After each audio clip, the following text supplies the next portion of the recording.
नमस्कार साथियों बीपीएससी आयोग के द्वारा जो कट ऑफ मार्क्स और डेट ऑफ बर्थ जारी किए गए हैं उसमें काफ़ी अभ्यर्थियों समझ नहीं पा रहे हैं कि आखिर दोनों के मायने क्या है और साथ ही उन्हें यह भी समझ में नहीं आ रहा है कि आयोग के द्वारा जो सेकेंड मेरिट लिस्ट और पूरक रिजल्ट जो घोषित करने की बात कही जा रही है उसमें यदि कट ऑफ मार्क्स से 1, 2, 3, 4, 5 नंबर कम है तो कहाँ तक वो सेफ है और अगला जो मेरिट लिस्ट जारी होगा उसमें डेट ऑफ बर्थ क्या होंगे। दोस्तों इस वीडियो में मैं खास करके 1 to 5 के लिए बात करने जा रहा हूं और आप यह वीडियो देखने के बाद इन दोनों के मायने समझ में आ जाएगा आपको और साथ ही आपके अंदर की जो भ्रांतियां हैं वो समाप्त हो जाएंगी और इसी के आधार पर आप 9, 10, 11, 12 का भी कट ऑफ मार्क्स और डेट ऑफ बर्थ के बारे में आप समझ में आ जाएगा। दोस्तों हम बारी-बारी से बात कर लेते हैं कि क्या है इसके मायने। हम यदि उदाहरण के तौर पर यूआर को देखेंगे तो यूआर मेल का जो कट ऑफ मार्क्स है वह है 67 और यूआर फीमेल का जो कट ऑफ मार्क्स है वह है 57। दोस्तों बहुत सारे अभ्यर्थी ऐसे हैं जो मेल अभ्यर्थी हैं और उनका 67 से भी एबव मार्क्स होते हुए भी उनका सिलेक्शन नहीं हो पाया है। बहुत फीमेल ऐसे हैं जिनका 57 मार्क्स से एबव होते हुए भी उनका सिलेक्शन नहीं हो पाया है। तो उसमें जो मुख्य जो कारण रहा है वह डेट ऑफ बर्थ को लेकर के रहा है। दोस्तों जो नोटिफिकेशन जारी किया गया था उसमें जो है वो लिखा हुआ है कि एक ही मार्क्स जो है एक समान मार्क्स जो है यदि कई अभ्यर्थियों का मैच करता है तो उसमें डेट ऑफ बर्थ के आधार पर उनका सिलेक्शन होगा, अर्थात जिनका डेट ऑफ बर्थ ज़्यादा होगा यानी कि जिनका उम्र ज़्यादा हो जाएंगे उनका जो है सिलेक्शन पहले होगा और कम उम्र वालों को सिलेक्शन बाद में होगा।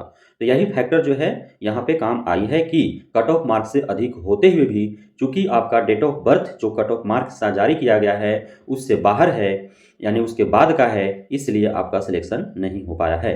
दोस्तों जैसे 67 मार्क्स यदि रखा गया है यूआर का और इसका जो डेट ऑफ बर्थ रखा गया है वह 22/9/86 का रखा गया है।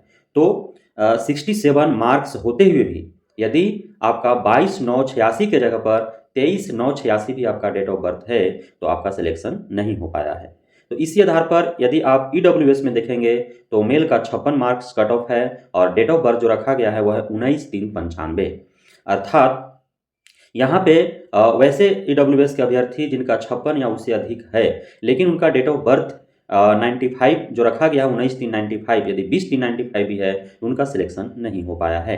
दोस्तों यह जो डेट ऑफ बर्थ रखा जाता है वह सेम मार्क्स के पर जो है डेट ऑफ बर्थ के हिसाब से जो है वो किया जाता है। बहुत ऐसे अभ्यर्थी हैं जिनका ये जो डेट ऑफ बर्थ है उसके बाद का डेट ऑफ बर्थ होते हुए भी उनका सिलेक्शन हो गया है क्योंकि उनका जो मार्क्स है उस मार्क्स पर कंपटीशन किसी से नहीं रहा होगा उस कैटेगरी में, इसलिए ऐसा हुआ है।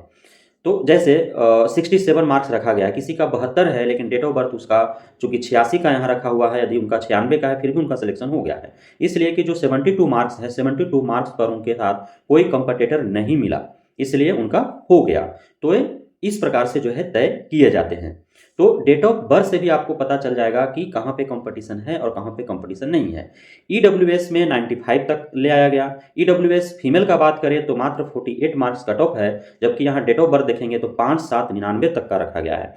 अर्थात ईडब्ल्यूएस में महिलाओं के लिए जिनका कट ऑफ मार्क से 5 नंबर तक भी कम है तो वो बिल्कुल ही उम्मीद रखें उनको चांसेज मिलेगा। और जो मेल हैं 56 उनका रखा गया ईडब्ल्यूएस में 95 जो है डेट ऑफ बर्थ रखा गया है, तो वे भी चूंकि 95 तक आ गया है डेट ऑफ बर्थ, इसलिए उनका भी जो है 3-4 अंक 5 अंक तक वो जो है अपने आप को सेफ रख सकते हैं। ईबीसी का बात करें तो ईबीसी में मेल को 55 अंक रखा गया है, इसमें डेट ऑफ बर्थ जो है वो 3/2/96। तो इसमें भी कंपटीशन का बात किया जाए तो कंपटीशन बहुत ज़्यादा टफ नहीं है। तो ईबीसी में जिसका 50 के आसपास यदि मार्क्स है तो सेकंड मेरिट लिस्ट और उसके बाद आने वाले पूरक रिजल्ट के लिए वो अपने आप को सेफ रखें। वहीं ईबीसी महिला की यदि बात करें तो 99 तक उनका जो है डेट ऑफ बर्थ आ चुका है, 44 ही मात्र कट ऑफ रखा गया है। तो ईबीसी जो महिला हैं यदि वो पास हैं तो अपने आप को तत्काल सेफ रख सकते हैं, इसलिए कि डेट ऑफ बर्थ 99 तक आ चुका है।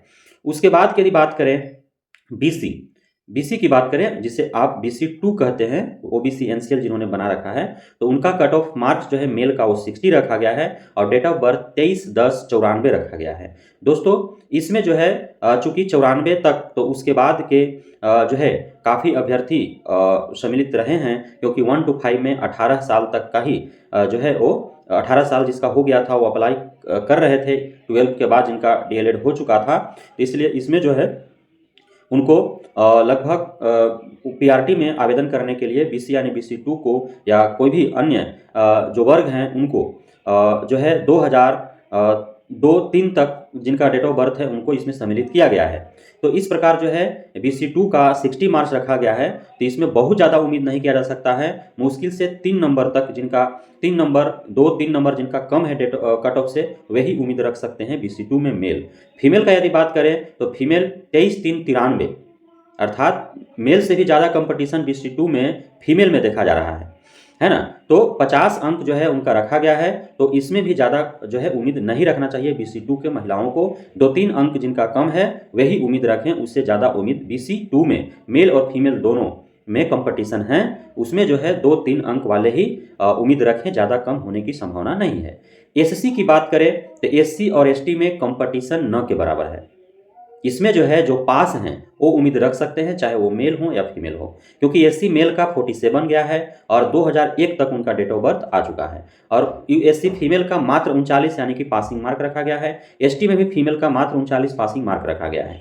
तो SC और ST में फीमेल का यदि खाली होता है रिक्ति इसमें डॉक्यूमेंटेशन में छटने के बाद, तो वे उनका जो है कट ऑफ मार्क्स शायद ही कम करें, पासिंग मार्क्स से वो नीचे रिलैक्सेशन का जो 5% का बात कहा गया वो करें, कर भी सकते हैं, इसलिए कि डेट ऑफ बर्थ भी जो है 2004-2003 तक आ चुका है। तो SC ST में फीमेल की बात किया जाए तो फीमेल में पासिंग मार्क्स के करीब जो हैं 2 नंबर 3 नंबर से जो कम है जिनका, उनको भी लिया जा सकता है। 5% रिलैक्सेशन की बात कही गई है उसके आधार पर। SC ST मेल का यदि बात किया जाए तो उनका जो है यदि 42 के आसपास उनका है मार्क्स, तो वो उम्मीद रख सकते हैं, क्योंकि SC मेल में 47 पर लिया गया है, ST मेल में 46 पर लिया गया है। तो 5 अंक आराम से इसमें जो है आपको मिलेंगे, क्योंकि SC ST में जो है रिक्तियां भी खाली रखी गई हैं, अभी भी सभी लोगों को नहीं लिया गया है, साथ में इसमें बहुत लोग जो है डॉक्यूमेंटेशन में छटेंगे भी। तो इस तरह जो है आप सबसे ज़्यादा जो कंपटीशन देखने को मिला वह मिला आपका UR और BC2 में। उसके बाद EWS EBC SC ST में कंपटीशन उतना नहीं है। SC ST में तो कंपटीशन है ही नहीं, है ना। यदि यहाँ रिक्ति खाली हुई तो यहाँ पे मेल और फीमेल जो भी पास हैं उनको चांसेस मिलने का बहुत ज़्यादा उम्मीद है। लेकिन BC2 की बात करें तो कट ऑफ मार्क्स से 2-3 अंक जो पीछे हैं उनका ही उम्मीद रखने की आवश्यकता है। UR की यदि बात करें, UR में भी जो है 1-2 अंक मुश्किल से जो है कट ऑफ मार्क्स कम होंगे, उससे ज़्यादा नहीं होगा। EWS में 5 नंबर तक जो है वो कट ऑफ मार्क्स से कम आ सकते हैं, मेल फीमेल दोनों में। EBC में भी 5 अंक तक कम आ सकते हैं, मेल फीमेल दोनों में। लेकिन यह सारा कुछ डिपेंड करेगा कि यह जो DV हुआ है वर्तमान में, कई फैक्टर्स हैं कि DV के उपरांत लगभग ऑल ओवर बात किया जाए तो 20,000 से भी अधिक रिक्ति जो है वो आपको देखने को मिलेगा। पहला कि जो फर्जी हैं वो खुद अनुपस्थित रहे DV से, बहुत फर्जियों को जो है वो DV से हटाया भी गया। साथ में जो अपेयरिंग सीटेट हैं, अपेयरिंग DLED हैं, बहुत लोग नहीं गए DV में, बहुत लोग गए भी तो छट गए, और हो भी गया है वो भी छटेंगे। उसके बाद जो है और बहुत सारे के अभ्यर्थियों के OTP नहीं आने के कारण उनका भी जो है DV बाधित हो गया है। बहुत सारे अभ्यर्थियों का नाम, माता के नाम, पिता के नाम में एरर होने के कारण उनको भी DV से हटा दिया गया है। तो कई कारणों के वजह से जो है हजारों की तादाद में अभ्यर्थी जो है वो DV से छटे हैं, खुद ही नहीं गए हैं, या फिर अभी वर्तमान में जो डॉक्यूमेंट्स लिया गया है और आने वाले हफ्ता 10 दिन के अंदर उनका सारे डॉक्यूमेंट्स बारीकी से जांच किए जा रहे हैं। तो उसके उपरांत भी जो है हजारों अभ्यर्थी जो अपियरिंग DLED है लेकिन उनको ओरिएंटेशन लेटर मिल गया, अपियरिंग सीटेट है लेकिन उनको ओरिएंटेशन लेटर मिल गया, DLED या सीटेट फेल है उनको भी मिल गया, जो BEd धारी हैं 1 to 5 में उनको भी मिल गया, जो फर्जी सर्टिफिकेट लगा दिए हैं, जैसे कई मामले आपको सामने आए हैं, न्यूज़ चैनल के माध्यम से आपने देखा होगा, उनको भी ओरिएंटेशन लेटर मिल गया है ना। बहुत सारे अभ्यर्थी हैं जिनके खुद का नाम, माता का नाम, पिता के नाम में एरर है और वो एफिडेविट नहीं लगाए हैं, उनको भी मिल गया है। क्योंकि डॉक्यूमेंटेशन जो हुआ है अभी वो डॉक्यूमेंटेशन नहीं ही हुआ है, समझ लीजिए। यह मान लीजिए कि सिर्फ जो है वो हार्ड कॉपी लिया गया है, जांच नहीं किया गया है। सिर्फ क्या हुआ है, उनका हार्ड कॉपी लिया गया है और वो हार्ड कॉपी जो है अब बारीकी से जांच होगा और उसमें जो फर्जी खुद फर्जी हैं या जो भी कारण से उनका अयोग्य है लेकिन फिर भी उनको ओरिएंटेशन लेटर मिल गया है और ट्रेनिंग में है, वो या तो स्वयं हट जाए, नहीं तो जो है आयोग और विभाग जो है उनको हटा ही देगी, क्योंकि अब सारा डॉक्यूमेंट जो है आयोग विभाग के पास चला गया है। अब वो हफ्ता 10 दिन जो है बारीकी से जांच करेगा, उसके उपरांत हजारों अभ्यर्थी को छांटे जाएंगे और उसके छांटने के बाद जो है 20,000 से भी अधिक रिक्ति खाली होगा। कैटेगरी वाइज जो है वह रिक्ति पर जो है अब सेकेंड मेरिट लिस्ट या पूरक रिजल्ट जारी किए जाएंगे और नए अभ्यर्थियों को लिया जाएगा। तो इस प्रकार हमने आपको बताया कि कौन से कैटेगरी में कितने मार्क्स कट ऑफ से आप पीछे हैं, तो वो सेफ हैं, आप निश्चिंत रहिए। और अब जो है नए भर्ती के लिए 3 नवंबर से भी आवेदन शुरू हो जाएंगे। उसमें भी यदि आप 6 to 8, 9, 10, 11, 12 के लिए एलिजिबल हैं, योग्य हैं, तो आप जो है उसके लिए आवेदन करें और तैयारी में भी लगे रहें और उम्मीद भी बनाए रखें। बहुत बहुत धन्यवाद हमारे साथ जुड़ने के लिए, बने रहने के लिए। जय हिंद।